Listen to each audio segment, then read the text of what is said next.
Yuk, tanya pendeta.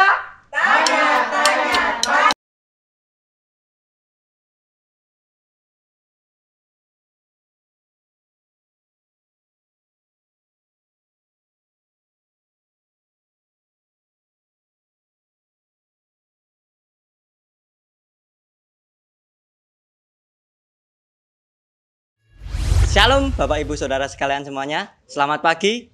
Ya, berjumpa dengan saya ini Wahyu dalam acara Yuk Tanya Pendeta. Tanya Pendeta. Oke, ya ini adalah program dari tim multimedia GKJ Kerten untuk pertama kali.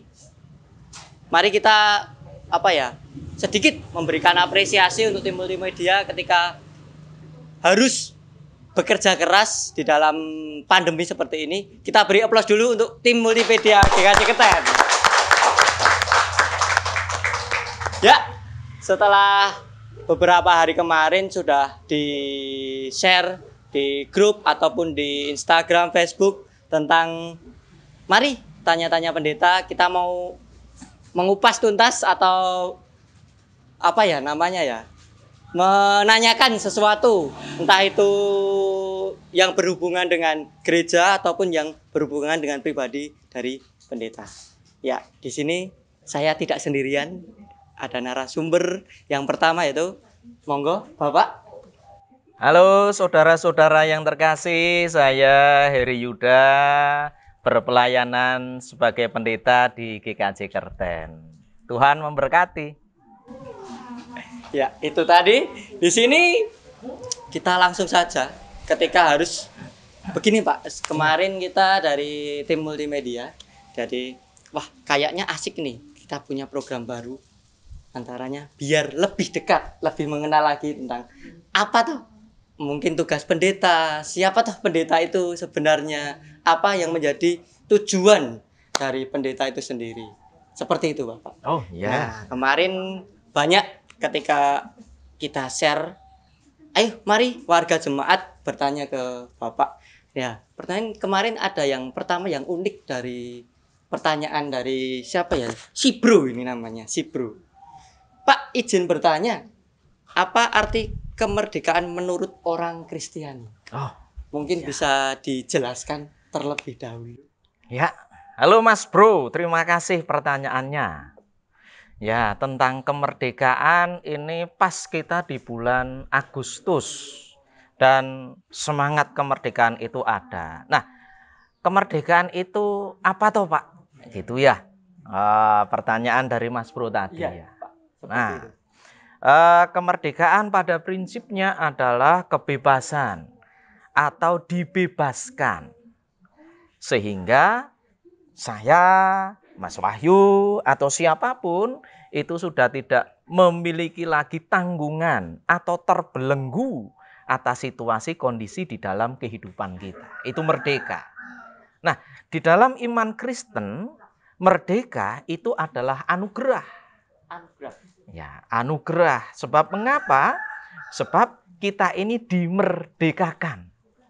Kalau panjenengan mirsani di dalam suratnya Rasul Paulus di surat Galatia pasalnya yang kelima, ayatnya yang pertama di sana, bahwa Yesus yang memberikan kemerdekaan bagi kita. Dengan demikian, Yesuslah yang telah memerdekakan kita. Yesuslah yang telah memerdekakan kita dari apa? Dari dosa. Itulah kemerdekaan yang sejati. Ya.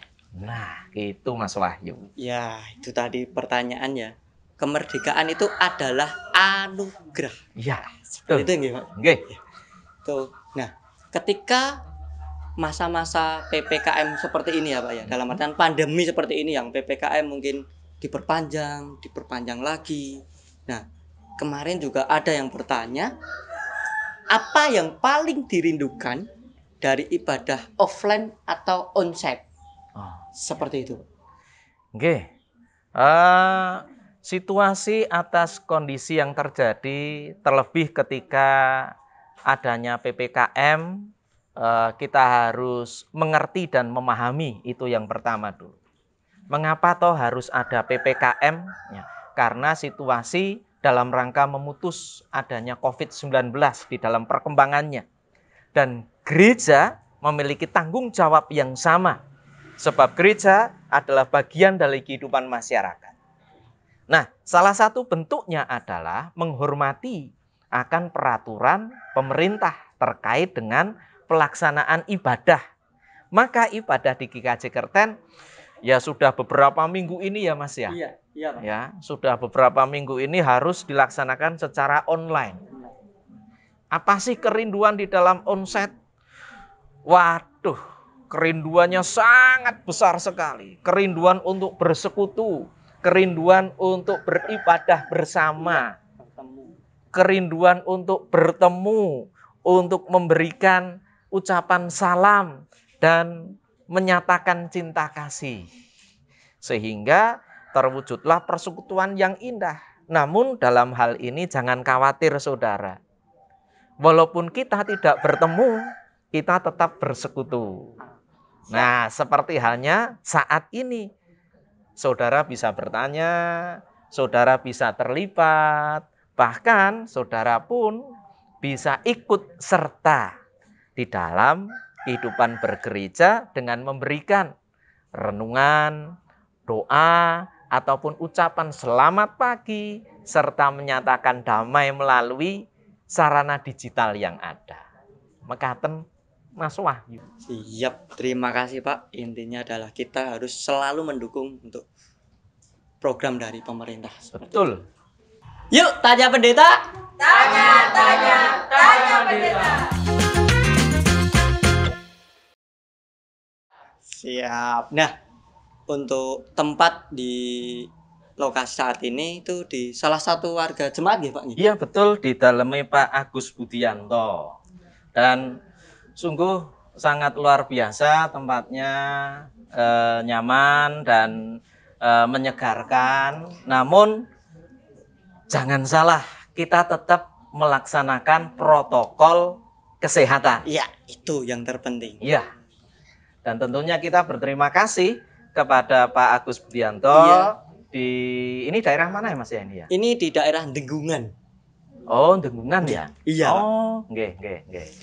Kita berterima kasih kepada keluarga Bapak Ibu Agus Budianto yang telah berkenan untuk kita mengadakan kegiatan pengambilan video dalam rangka acara tersebut. Oke, sekali lagi terima kasih untuk keluarga dari Bapak Agus. Yuk, kita lanjut lagi Pak untuk pertanyaan Ya. dari jemaat. Yuk, tanya pendeta. Tanya pendeta. Oke, Pak, ini yang agak dari warga juga. Nih, Shalom Ibu dan Bapak Pendeta. Jika Indonesia memperingati hari kemerdekaannya, seperti bulan-bulan ini, Indonesia akan berulang tahun ke-76. Nah, yang jadi pertanyaan, Ya. kira-kira Tuhan juga ikut upacara kemerdekaan enggak ya? Wah, ini pertanyaan. Ini Saya pendeta saja jarang-jarang ya ikut upacara pendeta. Upacara 17-an kalau tidak ada undangan dari kelurahan. Ya. Namun toh demikian, Tuhan itu maha besar dan maha mulia. Tuhan bisa ada di tempat di mana-mana. betul. Bukan masalah ikut atau tidaknya, tetapi Tuhan pun pasti menyertai dalam kemerdekaan negara Indonesia. Dan kalau Tuhan menyertai berarti Tuhan pun hadir dan ada di sana. Betul sekali. Jadi setiap apa yang kita lakukan Tuhan selalu hadir. Jadi entah itu di dalam kemerdekaan atau di dalam upacara, tetap Tuhan Yesus berserta kita. Ya, tuh. Dari pertanyaan-pertanyaan dari jemaat, mungkin ada lagi yang bertanya ini untuk kemerdekaan ya Pak ya. Kita masih karena ini di bulan-bulan Agustus, kita ada pembahasan di seperti itu. Jika kemerdekaan adalah hak segala bangsa, yang otomatis rakyat di dalamnya, bagaimana menurut gereja kebijakan pemerintah tentang PPKM? Ya mungkin kita saat ini diperpanjang seperti itu. Ya, terima kasih Mas Wahyu.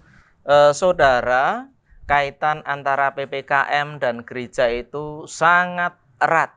Sebab mengapa? Ingat bahwa gereja itu menjadi bagian dalam kehidupan masyarakat. Dan dalam kehidupan masyarakat, kita ini diatur oleh peraturan. Dan PPKM itu telah diatur dan disahkan oleh pemerintah. Maka karena itu kita harus hormat. Bahkan secara imaniah kita adalah bagian dalam kehidupan masyarakat, di mana Tuhan pun memberkati setiap para pemimpin kita.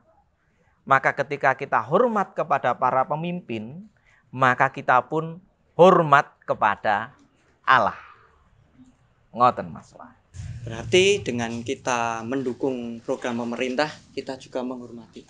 Iya, betul. Nah, dengan keadaan seperti ini Pak, PPKM yang terus diperpanjang, bagaimana tanggapan gereja tentang disiplin masyarakat yang melanggar PPKM? Ya, tidak dipungkiri bahwa dalam kehidupan bermasyarakat ada orang yang setia dan taat, tetapi ada orang yang hanya memikirkan dirinya sendiri. Paulus pernah berkata tentang kemerdekaan demikian. Memang kamu telah dipanggil untuk merdeka. Tetapi janganlah engkau mempergunakan kemerdekaanmu dengan sembarangan. Sebab itu kita harus bertanggung jawab dalam kemerdekaan. Bagaimana caranya? Kita harus mentaati akan segala peraturan yang ada. Nah, kalau ada orang yang tidak taat lalu bagaimana? Kita hanya bisa menghimbau dan memberikan teladan. Karena itu Majelis GKJ Kerten, Bapak Ibu kalau pirsa, itu senantiasa memberikan surat penggembalaan. Gereja akan menggembalakan setiap jemaat dan umatnya untuk apa? Untuk mentaati peraturan pemerintah terkait dengan PPKM yang saat ini sedang dilaksanakan. Sebab itu gereja akan berperan aktif. Dan kalau ada yang melanggarnya, tugas dari gereja sudah menghimbau dan memberikan keteladanan. Bahkan tanggung jawab kepada jemaat sendiri adalah memberikan penggembalaan agar jemaat pun taat dan patuh pada peraturan. Ya, seperti itu tadi. Jadi peran gereja ataupun majelis ataupun pendeta seperti itu ya Pak. Ya. Ya, yang berhubungan dengan tadi ya Pak ya. Ya. Tadi udah disebutkan kalau ada surat dari Paulus. Nah, kira-kira ini Bapak, ada ayat pendukung enggak dalam Alkitab yang dijadikan dasar tentang kedisiplinan? Terima kasih Mas Wahyu. Memang dalam Alkitab itu dalam wujud firman Tuhan ada pula isinya tentang peraturan. Dan peraturan itu harusnya ya ditaati. Yang pertama, 10 perintah Tuhan itu harus ditaati. Sebab mengapa? Itulah bentuk sikap kehidupan kita yang beriman. Contoh lain tentang cerita Nabi Nuh. Bagaimana Nuh memiliki ketaatan di dalam perintah Tuhan. Begitu pula Bapak Abraham. Banyak sekali kisah-kisahnya di sana. Bahkan Salomo di dalam kitab Amsal pasalnya yang ke-13 ayat 13. Siapa yang melanggar peraturan itu akan menerima hukuman. Dan siapa yang taat, dia akan menerima berkat. Nah, itu dalam kitab Perjanjian Lama. Di dalam surat Petrus yang pertama, ayat 1 sampai dengan surat Petrus yang pertama, pasal pertama ayatnya yang ke-14. Bagaimana kita harus hidup di dalam ketaatan. Agar apa? Agar dapat mencerminkan hidup orang percaya. Tuhan Yesus sendiri taat. Bahkan taat sampai mati di kayu salib. Nah, itulah teladan cerita Alkitab, bahkan nats kitab, bagaimana kita bisa hidup taat dan setia. Itu tadi jawaban yang tentang ayat yang mendasari tentang kedisiplinan. Oke, Pak, ini agak sedikit keluar dari konteks ya Pak. Enggak apa-apa. Oh, enggak apa-apa. Yuk, tanya pendeta. Tanya pendeta.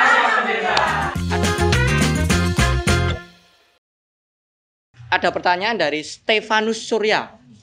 Kenapa kebanyakan atau tidak semua posisi mimbar GKJ atau gereja lebih tinggi dibanding tempat duduk jemaat? Pendeta apakah tidak hayup-hayupen jika setinggi itu? Nah, ini pertanyaan. Hayup-hayupen itu apa? Wah, gitu ya. Itu. Oke. Seperti itu, Pak. Halo Mas Stefanus. Selama saya melayankan firman Tuhan di mimbar GKJ Kerten tidak pernah hayup-hayupen. Ya. Wah. Nah, mungkin bisa dijelaskan, Pak, tentang hayup-hayupen itu apa ya? Ya. Saudara, kalau kita ada di tempat tinggi, ya, dan kita kadang melihat ke bawah, terus di hati itu deg-degan, ya, pikirannya itu khawatir, takut nanti kalau saya jatuh gimana ya? Itulah perasaan hayup-hayupen. Oh, takut Karena ketinggian ada, mungkin. nah tinggi banget. Oh, iya. Tetapi bukan demikian dengan mimbar. Nah, saudara perlu diketahui, mimbar itu adalah tempat, ya, tempat untuk menyampaikan pendapat, saran, ide itu tentang mimbar. Atau di dalam kehidupan jemaat, mimbar itu adalah tempat yang dikhususkan untuk menyampaikan firman Tuhan. Nah, dengan demikian, mimbar adalah menjadi tempat yang istimewa.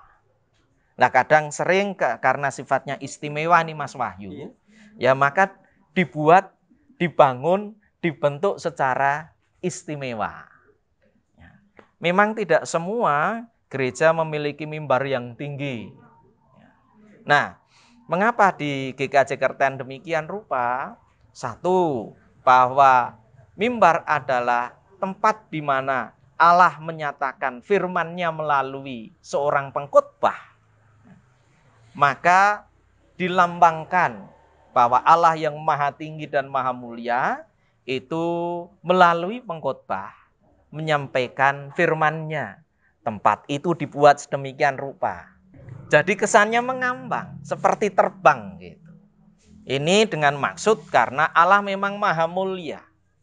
Dan karena dikhususkan agar bisa terlihat, maka diposisikan agak tinggi. Namun tidak semua loh mimbar itu tinggi dan tidak semua mimbar itu melayang dan terbang, tidak.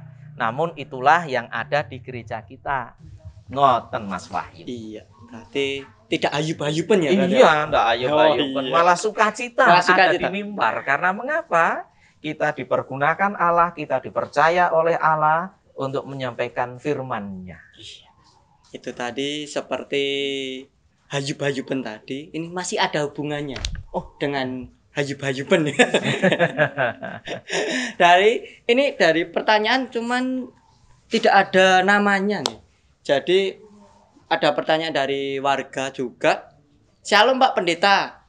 Nih, Halo. saya ingin bertanya.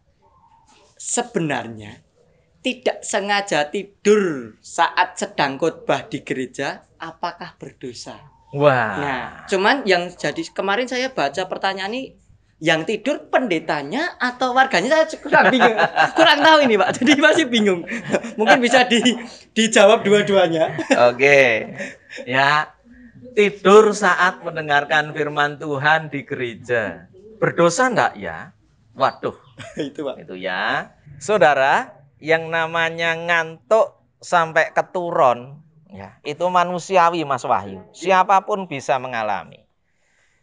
Tuhan Yesus itu pernah kecapean kemudian tidur.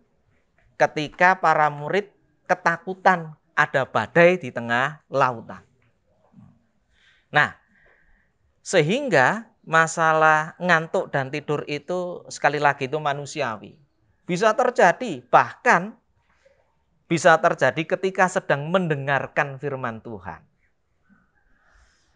Karena itu sifatnya manusiawi. Apakah itu dosa? Ya, tentunya karena itu tidak disengaja ya, tidak apa-apa. Apakah itu salah? Tentunya ya tidak salah. Firman Tuhan itu mendatangkan damai sejahtera. Saking damai, saking tentreme ngantek keturun. Wah, menjadi berkat itu. Namun, ya saya menyatakan itu kurang etis. Bahkan kalau pendeta sampai tertidur pada saat berkhotbah, ya enggak mungkin. Ya mungkin ya Pak. Ya, angop bae ditutupi gitu ya, sehingga kenra ketok. Ya, bahkan ada majelis, ya, ini bukan warga loh ya, majelis ketika sedang bertugas ngrungokke khotbah ngantek ngantuk, keturun juga ada. Ya. Nah, kalau jemaat sampai hal itu, ya enggak apa-apa, tapi ini kelihatannya kurang etis. Saudara, Yesus mengatakan, berjaga-jagalah dan berdoalah. Injil Matius pasal 26 ayatnya yang ke-41. Ya. Roh itu memang kuat, tapi daging itu lemah. Karena itu kalau mau tindak gereja, ya persiapkanlah dengan baik-baik. Ya. Beristirahat cukup, mandi, ya. Sarapan, minum, tapi ojo kewareken nanti ndak ngantuk. Nah, apalagi sekarang ibadah di rumah, ibadah online. Ya kalau ibadah online jangan sambil tiduran. Ya. Kalau ibadah online, ya bersikaplah Bapak Ibu Saudara seperti ibadah di gereja. Mengenakan pakaian yang untuk tindak ke gereja, orang nganggo daster bolong, orang nganggo kaos katok pendek. Enggak. Ya bersikaplah hormat kepada Tuhan di dalam beribadah walaupun itu sedang online di rumah. Mekaten Mas Wahyu.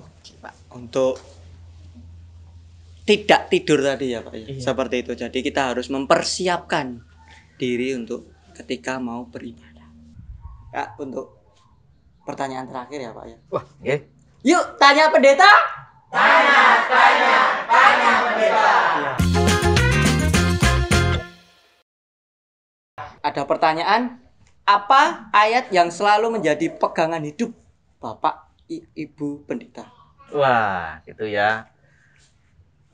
Sekiranya apa sih Pak yang menjadi kekuatan dalam melayani gitu? Iya, seperti itu.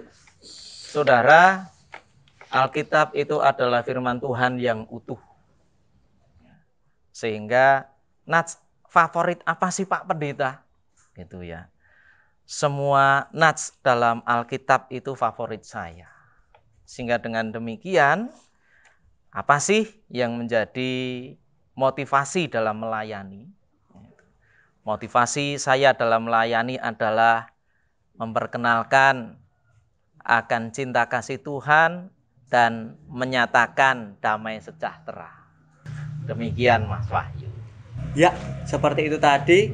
Terima kasih Bapak Ya. Heri tentang sedikit ngobrol-ngobrol dari banyak dari pertanyaan dari warga jemaat, terus tentang kemerdekaan tentang gereja ataupun di hal-hal di luar itu tadi seperti itu. Jadi intinya kita berterima kasih Bapak Ibu Pendeta sudah mau melayani, sudah mau memberikan sedikit jawaban dari pertanyaan-pertanyaan ini. Ya, untuk mendukung program dari tim multimedia GKJ Kerten itu semua warga jemaat di GKJ Kerten, mari kita dukung doa, kita dukung dana, kita dukung semangat untuk menciptakan yang lebih baik lagi, kreativitas yang lebih baik. Kita dukung anak-anak muda di saat ini, apalagi dalam kondisi seperti ini. Jadi mari dengan cara like, komen, subscribe, dan jangan lupa untuk di-share. Oke, terima kasih sekali lagi untuk Bapak Agus yang sudah menyediakan tempat, dan untuk teman-teman pendukung yang di belakang tadi yang dan selalu menjawab, yuk tanya pendeta. Tanya pendeta. Oke, Sebentar Mas Wahyu. Oh, iya, Pak. Ya. Jemaat, saudara-saudaraku yang terkasih, kalau Bapak Ibu Saudara punya pertanyaan, sampaikan saja nanti di link bawah ini. Ya. Dan monggo panjenengan mau tanya apa saja, nanti Ya, kita akan mencoba memberikan penjelasan. Namun sifatnya santai. Santai. Mekaten Mas Wahyu. Siap, terima Ya. kasih Pak Heri. Sampai jumpa lagi di acara-acara selanjutnya. Dadah. Tuhan memberkati. Tuhan memberkati. Terima kasih. Terima kasih Pak.